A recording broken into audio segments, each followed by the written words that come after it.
Face à face, toutes les semaines, tous les dimanches, un invité, son actualité des 7 derniers jours, son avis, ses projets. C'est sur Top Congo FM, une demi-heure sur l'info, pendant et après la grande édition de dimanche, c'est à 13h. Je vous retrouve tous les dimanches, 13h, dans le Face à Face. Rediffusion dimanche soir et lundi, dans les grandes éditions d'information. Président de la République pendant 5 ans, la durée de son mandat, il a eu 100 jours pour prouver, il lui reste 4 ans et 6 mois pour démontrer ce qu'il est capable de faire. Monsieur Nico Kazadi, bonjour.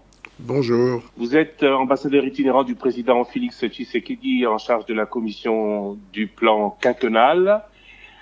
Après plus de 100 jours, 56% de réalisation. En êtes-vous satisfait ? Je dirais oui, dans une certaine mesure, parce que beaucoup de gens ont pensé que dans les 100 jours, on aurait tout accompli, ce qui était une mauvaise compréhension de l'exercice. Mais 56% de travaux qui, par nature, étaient appelés à durer plus que 100 jours, c'est déjà une belle performance. Réalisée dans un contexte où toutes choses sont restées égales par ailleurs, c'est-à-dire on n'a pas eu plus de ressources pour l'État que les années précédentes. Et c'est la première fois sur les 3 dernières années qu'on a un début de budget d'investissement. Les 2 précédentes années n'ont pas connu de budget d'investissement public, faute de ressources. Et ça, c'est une performance. L'idée essentielle à retenir, c'est de montrer qu'en faisant un petit effort, on peut changer la donne avec des moyens très limités. Un peu plus d'effort, quel effort ? Où avez-vous trouvé ces ressources ? Eh bien, environ 400 millions sur les 600 millions du programme des 100 jours, un petit peu moins de 400 millions, c'est des ressources budgétaires en faisant des économies, en prenant là où on peut prendre. Environ 100 et quelques millions, c'est des apports des institutions publiques comme le FPI, etc., qui ont pu apporter, le FONER, qui ont pu apporter des ressources. Et puis, il y a eu un petit peu moins de 100 millions de dettes qui ont permis d'engager ce programme. Il y a un prix à payer. Il y a un prix à payer, c'est que la trésorerie est un peu plus tendue que d'habitude parce qu'on a fait cet effort.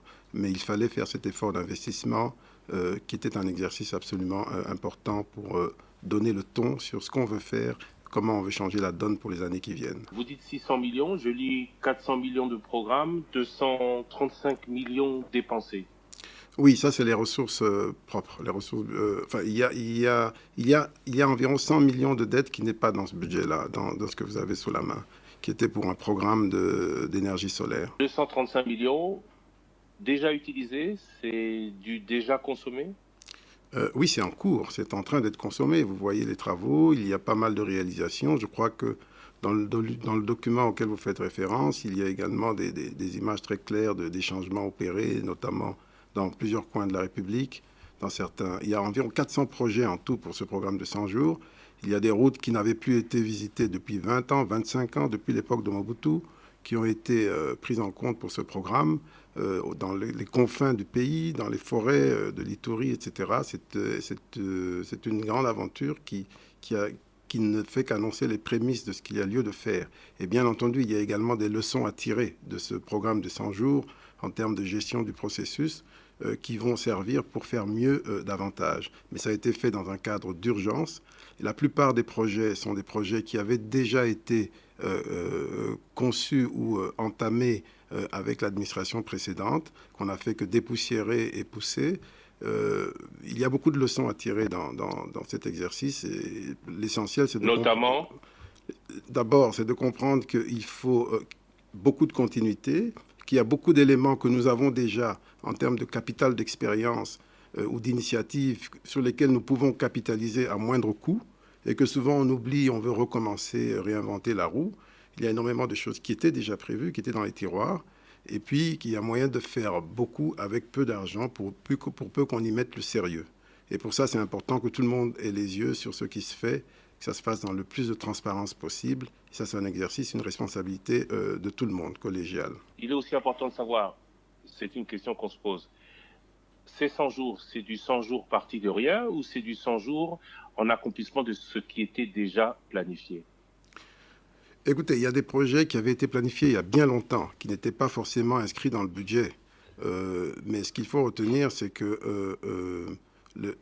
l'essentiel des projets, des 400 projets qui constituent ce programme du 100 jours, relève de l'urgence. Lorsqu'il y a des ponts qui s'effondrent, des érosions à travers le pays, un peu partout, ça relève de l'urgence. Lorsqu'il y a des questions. Et puis il y a aussi l'aspect qui n'est pas infrastructure, mais qui concerne, qui est tout aussi urgent, c'est tout ce qui a trait à la décrispation. Il y a certaines mesures qui ont été prises. Tout ça, ça relève de l'urgence. Et donc, l'urgence, par nature, elle est urgente. Elle n'est pas toujours planifiée. Elle n'est pas toujours préalablement budgétisée de manière détaillée. Cela relève de l'urgence. Est-ce que pendant 5 ans, le président Tshisekedi ira à combler ces urgences ou, en plus de ces urgences à combler, il pense être en mesure, maintenant qu'il sait ce qu'il attend, de réaliser un programme ou un programme bien établi, le sien? Oui, il a un programme clairement établi, une feuille de route assez claire qui va, dans les prochains jours, sous le leadership du Premier ministre, va commencer à avoir un début de mise en œuvre, de détails d'abord et ensuite de mise en œuvre. Mais il n'empêche que les questions d'urgence continueront de se poser. Décider, c'est un conflit permanent entre le moyen et long terme et l'immédiat et l'urgence. Vous savez récemment, on a eu encore une émergence de choléra dans le centre du pays. Ça demande des ressources qui sont très limitées.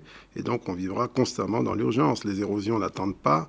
Et donc, on doit toujours trouver le bon équilibre entre préserver le moyen et long terme, construire, et puis en même temps, régler les problèmes. Ça, c'est une responsabilité quotidienne. On quitte l'urgence. Parlons du plan.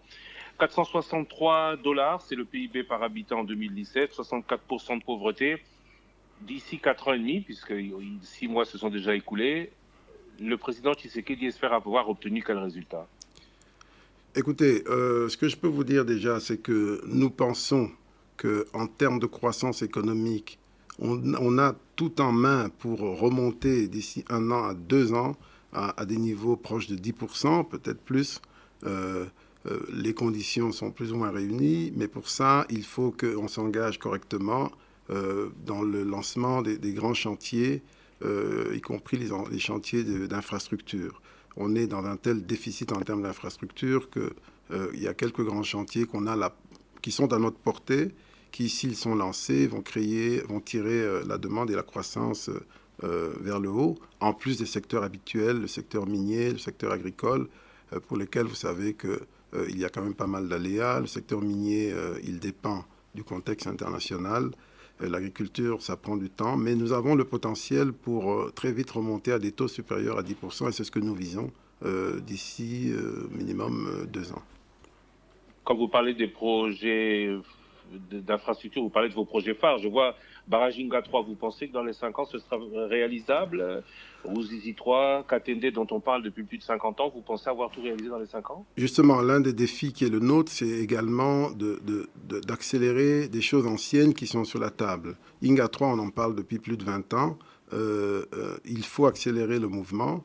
On espère poser la première pierre dans les mois qui viennent. En tout cas, mais il y a encore des défis en termes de tour de table, etc. Mais je crois que l'intérêt est plus fort que jamais. Et les perspectives en termes de demande d'énergie pour le pays et pour le corridor sud du continent sont très fortes, et même à l'ouest du pays. Nous pensons que ce qu'on perçoit au niveau africain, c'est que les attentes sur Inga sont de plus en plus fortes, et c'est évident. La démographie africaine, rien que par elle-même, va doubler bientôt. Inga 3 prendra au minimum 6 ans pour être construit. Déjà, à la fin de la construction d'Inga, les données auront changé en termes de demande. Donc là, aujourd'hui, il y a Oui, mais on ne sera plus dans le quinquennat. Non, mais je sais pour vous dire simplement que la mise en œuvre du programme, du projet lui-même, elle va elle-même être source d'activité et de croissance. Il y aura une forte demande. On espère que dans les 2-3 ans, quand on sera en plein travaux, on aura une forte demande de ciment, une forte demande de main-d'œuvre, une forte demande de beaucoup de choses qui concourent à la construction du barrage et qui en elle-même est une source de croissance. Mais il n'y a pas que Inga 3, il y a d'autres barrages à d'autres niveaux dans le pays qui, eux, également sont à portée de main. On a reçu beaucoup d'intentions d'investir, Mais le grand défi, et là je touche la priorité du quinquennat qui est l'énergie, c'est qu'il faut que le système fonctionne pour que ces investissements privés qui veulent venir dans la génération d'énergie puissent trouver un canal approprié pour toucher le consommateur congolais. Et donc là, il y a un grand défi de réforme qui va toucher le système en lui-même, parce que vous savez qu'on a introduit depuis 2015 une loi sur la libéralisation de l'énergie, donc le monopole de fait qu'avait la SNEL n'existe plus. Ça appelle à des transformations qui n'ont pas encore eu lieu et qui, on espère, auront lieu. Et l'une des chances que nous avons, si je peux parler de cela, c'est que nous avons un Premier ministre qui a été pendant de longues années le directeur, le président de la Commission pour la réforme des entreprises publiques. Donc il n'y a pas mieux informé que lui sur tous ces enjeux pour libérer certains secteurs clés de l'économie qui peuvent permettre de faire la différence. Vous savez que depuis 30 ans, on produit à peu près le même niveau d'énergie électrique qu'il y a 30 ans, alors que la population a plus que doublé. Donc on a des défis importants. Et on a la même situation pour le secteur de l'eau, qui est la deuxième priorité économique du quinquennat. Et puis pour les infrastructures également, SNCC, ONATRA, donc route, rail et même l'aérien, il n'y a pas eu de changement significatif depuis 30 ans. On a d'énormes défis sur ce plan. Donc les 4-5 principaux opérateurs historiques qu'on a hérités de l'indépendance sont en léthargie ou en situation difficile. C'est un enjeu important pour eux-mêmes en tant qu'entité, mais également pour les secteurs qu'ils couvrent. Et ces secteurs-là, s'ils ne sont pas libérés, on peut oublier tous nos rêves pour ce pays, et nous devons le faire maintenant, parce que nous sommes dans les 5 années qui viennent. S'il n'y a pas de changement significatif sur ces secteurs-là, eh bien, avec la pression de la démographie que nous avons 1 million de jeunes qui viennent sur le marché de l'emploi chaque année, eh bien, on va vers une bombe évidente. Et donc, ça, c'est vraiment les défis qui sont les nôtres. Et je pense que c'est une chance historique d'avoir un président qui a une vision forte, qui est relativement vierge sur le terrain politique et dont la bonne foi fait l'unanimité, la volonté de faire l'unanimité. Et puis un Premier ministre qui est un homme d'expérience, de longue expérience, qui connaît toutes ces problématiques. Cette combinaison devrait pouvoir produire la magie que nous attendons pour opérer ces changements majeurs, du moins les amorcer dans le quinquennat qui vient, et puis qui vont pouvoir se poursuivre par la suite. Vous avez parlé de réformes, vous avez parlé de gros investissements attendus. Les 10% de croissance, vous les attendez à quelle échéance ? Première année, deuxième année, parce qu'il ne faut pas oublier que dans son programme, le candidat Félix Tshisekedi parlait d'un budget attendu d'environ 80 milliards de dollars par an. Ces 10% de croissance, ils doivent arriver très vite. Pour vous, ils arrivent quand ? Oui, écoutez, je vais être sincère avec vous. Je vais vous donner quelques chiffres, mais je vais être sincère avec vous. Le travail que nous avons fait pendant les 6 derniers mois au niveau de la présidence est allé dans pas mal de détails sur les axes et les options qui sont et les priorités qui sont les nôtres. Si vous voulez, je peux les détailler encore plus. Mais nous n'avons pas été très en détail sur le cadre des résultats, c'est-à-dire les indicateurs, les objectifs chiffrés. Pour une raison simple, qu'à un moment donné, il faut que l'exécutif prenne les choses en main. Et c'est un travail qui va se poursuivre sous la conduite du Premier ministre, avec les administrations concernées, pour détailler les objectifs. 10%, c'est un objectif au stade actuel. Il n'est pas exclu que si les conditions sont réunies, qu'on aille au-delà. Mais nous pensons qu'en vitesse de croisière, c'est-à-dire à la deuxième année du quinquennat, nous pensons qu'on a tout pour être à 10% de croissance au moins et le poursuivre pendant le reste du quinquennat. C'est une des conditions d'ailleurs si on veut réussir à réduire tant soit peu la pauvreté et à maintenir un niveau de formation, de création d'emplois qui permettent de donner de l'espoir à notre jeunesse, parce que c'est le plus grand défi que nous avons aujourd'hui, c'est de s'occuper de cette jeunesse, et également pour pouvoir avoir des rentrées fiscales qui permettent de relever le défi. Vous savez qu'aujourd'hui, nous n'avons que 9,5% du PIB en termes de recettes. C'est un des niveaux de recettes les plus faibles du continent, peut-être du monde. On ne peut pas prétendre développer un pays avec 5 milliards de dollars pour 80 millions d'habitants. C'est une hérésie. Donc nous avons énormément de défis, mais nous pensons qu'il faut créer les conditions de la croissance et nous avons quelques pistes, quelques clés qui peuvent permettre d'espérer l'obtenir dans la deuxième année du quinquennat. Vous n'avez pas de chiffres en termes d'investissement. Cependant, j'ai des chiffres pour l'investissement. Non, vous n'avez pas des chiffres sur la durée, mais en termes d'investissement, vous attendez combien et ils viendront de qui? C'est une très bonne question. Écoutez, très simplement, la Banque mondiale, qui a fait beaucoup de travaux sur ces questions, a évalué à environ 6 milliards de dollars par an le montant qu'il faut pour rattraper le retard du pays, notamment en termes d'infrastructures. 6 milliards de dollars, dont 1 milliard de frais d'entretien des routes, etc. Parce que souvent, on oublie ça. On oublie qu'il y a des frais, des coûts récurrents. Et donc, pour les 6 milliards de dollars, aujourd'hui, je vous ai dit qu'on partait de zéro, à part le programme des 100 jours, quelques centaines de millions, mais on part pratiquement de zéro. Et donc, on doit relever ce défi et envisager d'atteindre ces 6 milliards. Alors, notre point de vue est que si on prend les 6 milliards comme la référence, il faut qu'au minimum le tiers de ces 6 milliards, c'est-à-dire 2 milliards, soit financé par le budget de l'État lui-même. Ça voudrait dire qu'il faut qu'on accroisse les recettes propres de l'État à au moins 5 milliards. Et ça aussi, c'est un objectif pour la deuxième année.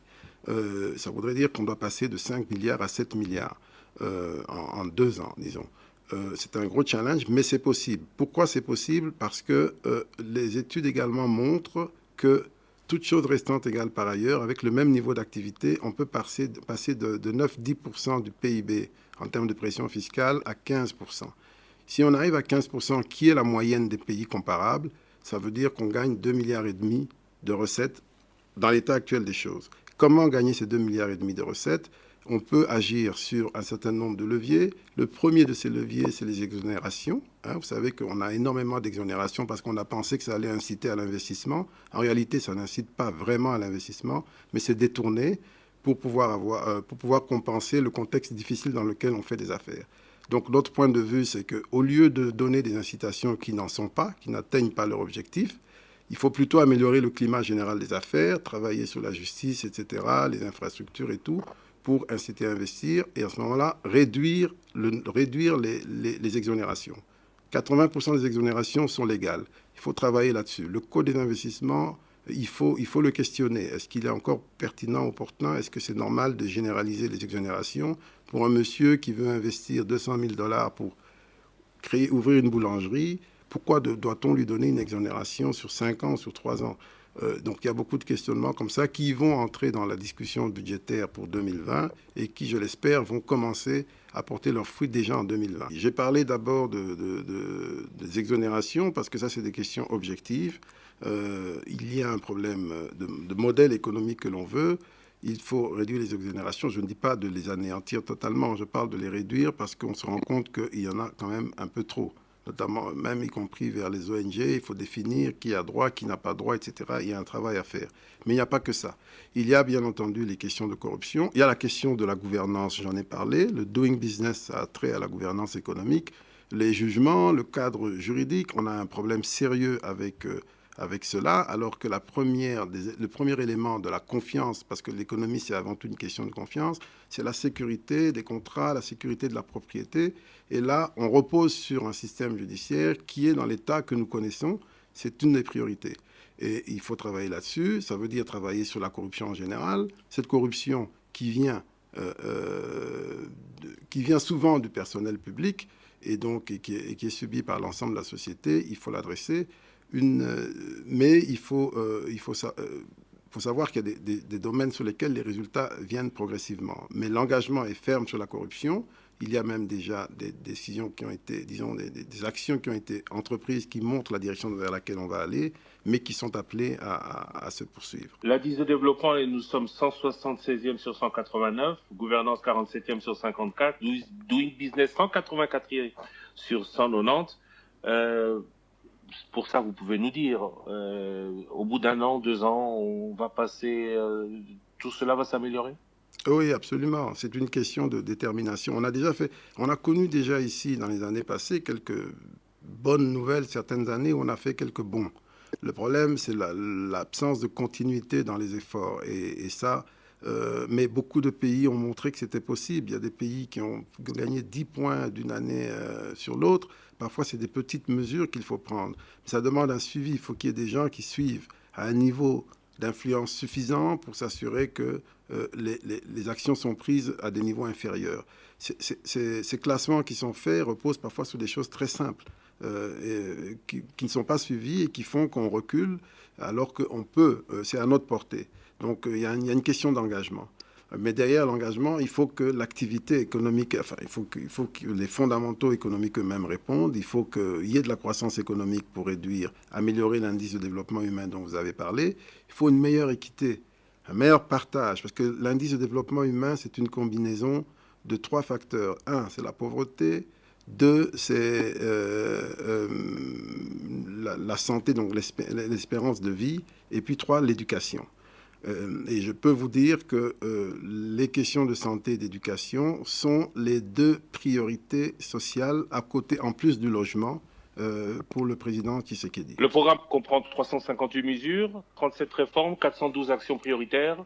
Ça, c'est l'objectif ultime.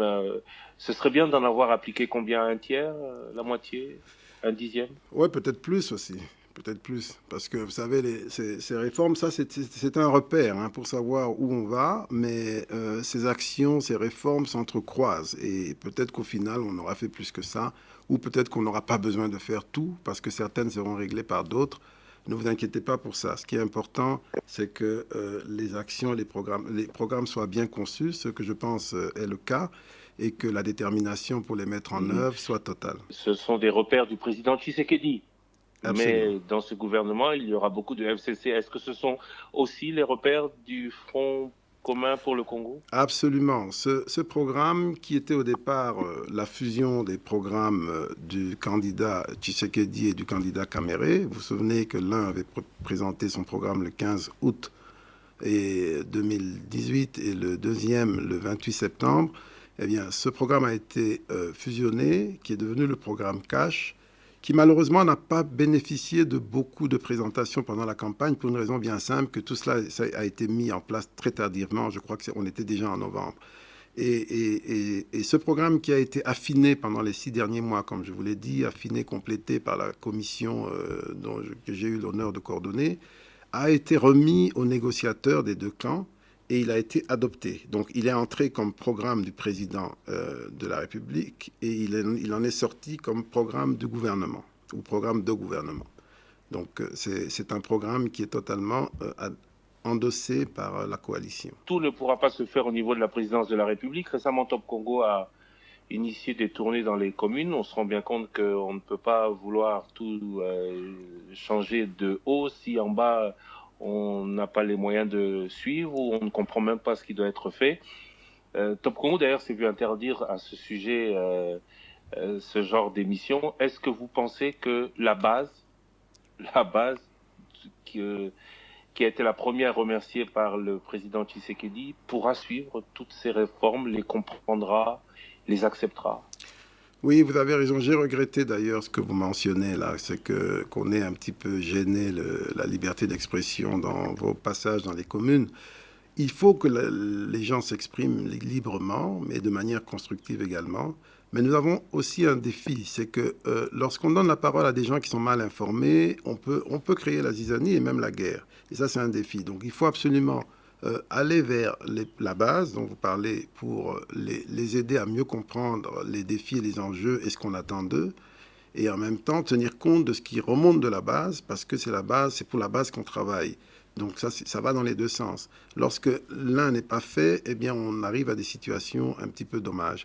Alors, ce que vous dites là, c'est absolument important que la base soit impliquée. Et là, on a un défi. Donc, on a un processus de décentralisation qui, jusqu'aujourd'hui, depuis 2006, s'est arrêté aux provinces, avec les élections provinciales, etc. Normalement, il doit se poursuivre au niveau local. Et c'est la meilleure prise en charge par les élus de leur avenir, par les populations de leur avenir à travers les élus locaux. Malheureusement, ça traîne encore, c'est très coûteux, il y a beaucoup de défis, mais c'est un des défis du quinquennat. Il faut absolument, au minimum, qu'on démarre quelques élections locales là où c'est possible, à défaut de le faire en une fois sur tout le territoire, vu ce que ça représente comme défi financier opérationnel. Mais ce serait dommage qu'on n'arrive pas à faire au moins une élection locale dans quelques localités, peut-être les principales villes. C'est un exercice qui aide à renforcer l'appropriation des enjeux publics par les populations et qui renforce également la responsabilisation de ceux qui sont élus. Donc moi, je souhaite de tous mes voeux qu'on arrive à faire ces élections locales. Ça va demander beaucoup d'argent, mais nous sommes partis également sur un engagement de coopération internationale très fort qui s'est manifesté pendant les 6 derniers mois. J'espère qu'il va se concrétiser, qu'il va nous permettre d'avoir un peu plus d'espace budgétaire pour relever tous ces défis qui sont nombreux et qui aujourd'hui dépassent nos capacités. Il ne faut pas qu'on se cache. Face à face, toutes les semaines, tous les dimanches, un invité, son actualité des 7 derniers jours, son avis, ses projets. C'est sur Top Congo FM, une demi-heure sur l'info, pendant et après la grande édition de dimanche, c'est à 13h. Je vous retrouve tous les dimanches, 13h, dans le Face à Face. Rediffusion dimanche soir et lundi, dans les grandes éditions d'information.